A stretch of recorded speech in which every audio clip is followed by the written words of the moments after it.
यही हम लोग पहले दिन कह रहे थे, ये एक सेंटर नहीं, ये 22 सेंटर है और लोग नहीं समझ रहे थे।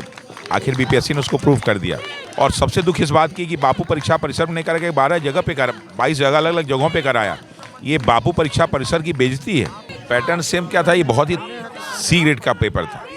बीपीएससी के पेपर ऐसे नहीं होते और मुझे लगता है कि ये पेपर शायद उन्हीं लोग के लिए बनाया गया था स्पेशली।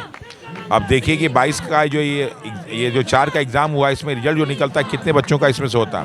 अगर इस ठंडी की रात में आमरण अनशन करने के लिए कोई व्यक्ति खुले आसमान में बैठ जाए और छात्रों की इस मांग के लिए राजनीति करे तो वास्तव में इसी को राजनीति कहते हैं। राजनीति ड्राइंग रूम में नहीं होती, राजनीति बड़ी बड़ी गाड़ियों में नहीं होती, राजनीति यहीं होती है। बीपीएससी के जो छात्र हैं वो लगातार 20 दिनों से अनशन कर रहे हैं, आंदोलन कर रहे हैं और उन आंदोलनों में से एक रहमांसु सर हैं जो लगातार उन छात्रों के साथ पिछले 20 दिन से डटे हुए हैं। इनको किस तरह से घसीटा गया, इनको पीटा गया, हॉस्पिटल में ये गए, इनकी तबीयत खराब हुई, उसके बाद फिर उठ करके रहमांसु सर वापस छात्रों के आंदोलन में पहुँचे हैं।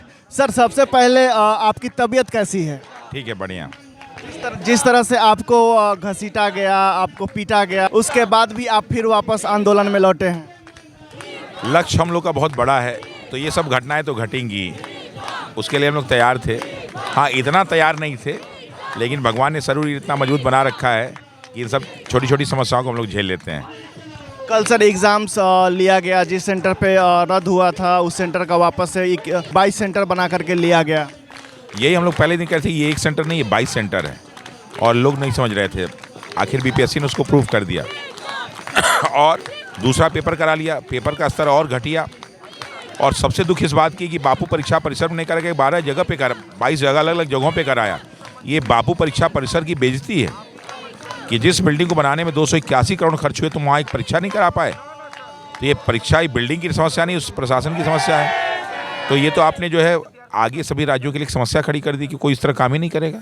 जो बाकी जो 30 बनने अब तो नहीं बनेंगे। तो कहीं ना कहीं जो है बीपीएससी ने ऐसा काम कर दिया है कि वो आने वाले भविष्य के लिए समस्या क्रिएट कर रहा है। सर, जो क्वेश्चन था वो बापू सभागार का क्वेश्चन था और छात्र बता रहे थे कि जो कल एग्ज़ाम हुआ वो क्वेश्चन लगभग दोनों का पैटर्न सेम था। पैटर्न सेम क्या था, ये बहुत ही सी ग्रेड का पेपर था। बीपीएससी के पेपर ऐसे नहीं होते और मुझे लगता है कि ये पेपर शायद उन्हीं लोग के लिए बनाया गया था स्पेशली। अब देखिए कि 22 का जो ये जो 4 का एग्ज़ाम हुआ, इसमें रिजल्ट जो निकलता है कितने बच्चों का इसमें से होता, जबकि 50% बच्चे आए नहीं, वही 5-6 हज़ार बच्चे आए हैं और इन 5-6 हज़ार बच्चों में देखना कितने का सिलेक्शन होता है। सर, जिस तरह से लगातार सवाल उठ रहा है कि जो आप लोग का अनशन है, आंदोलन है, उसको अब राजनीतिकरण कर दिया गया है। अगर इस प्रकार की राजनीति है तो उसका स्वागत है। अगर इस ठंडी की रात में आमरण अनशन करने के लिए कोई व्यक्ति खुले आसमान में बैठ जाए और छात्रों की इस मांग के लिए राजनीति करे तो वास्तव में इसी को राजनीति कहते हैं। राजनीति ड्राइंग रूम में नहीं होती, राजनीति बड़ी बड़ी गाड़ियों में नहीं होती, राजनीति यहीं होती है। तो स्वागत है, अगर ऐसी राजनीति की शुरुआत हम लोगों ने कर दिया तो ये सबके लिए एक प्रेरणा स्रोत का काम है। सर, अब तो एग्ज़ाम संपन्न करा दिया गया है, अब क्या? ये तो पीटी का एग्ज़ाम संपन्न हुआ है। ये एग्ज़ाम 3 चरण में होता है, पीटी, मेंस और इंटरव्यू, और उससे कोई फ़र्क नहीं पड़ता। इसमें ऑलरेडी बीपीएससी ने इतने सारे क्लूज़ दे रखे, इतने एविडेंस दे रखे हैं कि हर हाल पे वो हारेगी और हम लोग की विजय सुनिश्चित है। सर, सबसे बड़ा एक सवाल है कि विपक्ष के द्वारा बार बार हमला किया जा रहा है प्रशांत किशोर पे खास करके कि आप लोग को यहाँ से गांधी मैदान से चल करके आप लोग पहुँचे वहाँ पर तक और उसके बाद में फिर बैरिकेटिंग हुई, प्रशासन आपको लोग रोक दी, फिर प्रशांत किशोर वहाँ से निकल कर चले गए। हालांकि प्रशांत किशोर का सफाई आया कि हमने बात किया था कि आप लोग वापस से गांधी मैदान में चलिए, आप लोग सुने नहीं। दरअसल क्या है कि उस दौरान भीड़ इतनी थी और कोई प्लान तो था नहीं, ठीक है, सारी चीज़ें अनप्लान्ड थी। तो वहाँ जाके बहुत सारे ऐसे शब्द लोगों के मुंह से निकले जो नहीं निकलने चाहिए थे, जिससे कन्फ्यूज़न क्रिएट हुआ। अब हम लोग ने कुछ लोगों ने सोचा कि चलते हैं यहीं बैठते हैं, कुछ लोगों ने कहा नहीं वहीं बैठते हैं, तो इसको लेके समस्या हुई। लेकिन ये ज़रूरी है, ये होना चाहिए, तभी तो बातें हर जगह पहुँचेगी। वो घटना जो है बिहार क्या, भारत क्या, पूरे विश्व के इतिहास में स्वर्णिम घटना है। बहुत अच्छी घटना है राजनीति के लिए और युवा की राजनीति के लिए बहुत अच्छी घटना है और सत्याग्रह के लिए बहुत अच्छी घटना है कि हम लोग साथ सब कुछ बर्बरतापूर्ण कार्य किया गया, लेकिन हम लोगों ने उसका कोई भी विरोध नहीं किया, उसको हम लोगों ने सह लिया। तो ये बहुत अच्छी चीज़ है।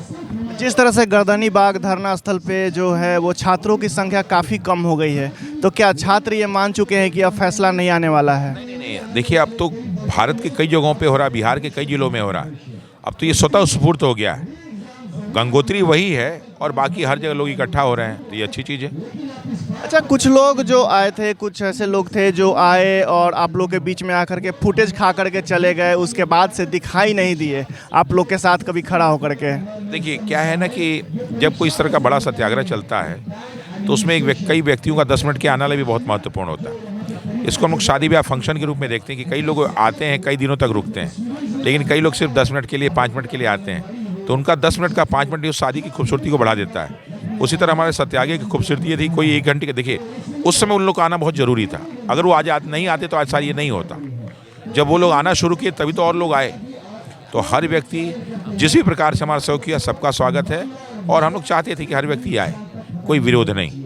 हाँ, बस छात्रों की बात करें तो ये अच्छी बात है।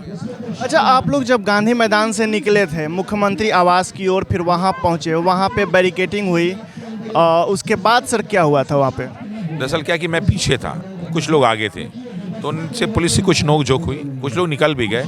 हम लोग चाहते तो मुख्यमंत्री आवास पहुँच जाते, लेकिन उसका कोई फ़ायदा नहीं था क्योंकि मुख्यमंत्री थे। हम लोग से गलती यही हुई, या यूँ कि प्रशासन ने इतनी कठोरता की, अगर हम लोग रात भर रुक गए होते जेपी गोलंबर में तो हम लोग की बात उसी दिन मान ली जाती, लेकिन प्रशासन ने अपना काम किया, हम लोग को काम नहीं कर पाए, इसलिए उस दिन विजय हमारे हाथ से निकल गई। जिस तरह से लड़कियों को मेंस पुलिस के द्वारा घसीटा गया, खींचा खांची किया गया, उसको कैसे देखते हैं? वो तो ह्यूमन राइट कमीशन भी देख रहा है उसको, और वो बिहार की पुलिस का एक बहुत ही गंदा चरित्र और गंदा चेहरा दिखा दिया कि बच्चे जो है कुछ नहीं किए और उनके आप ऊपर जो है पानी चला दिए, लाठी से मारे।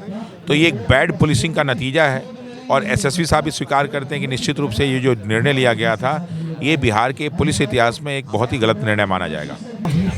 हमारे साथ अभी मौजूद थे रहमांशु सर, जिन्होंने एक एक पहलू पर ओपनली बात किया, कैसे हुआ था, क्या हुआ था, लड़कियों को कैसे घसीटा गया था, उनको कैसे खींचा गया था, उनको कैसे पीटा गया था।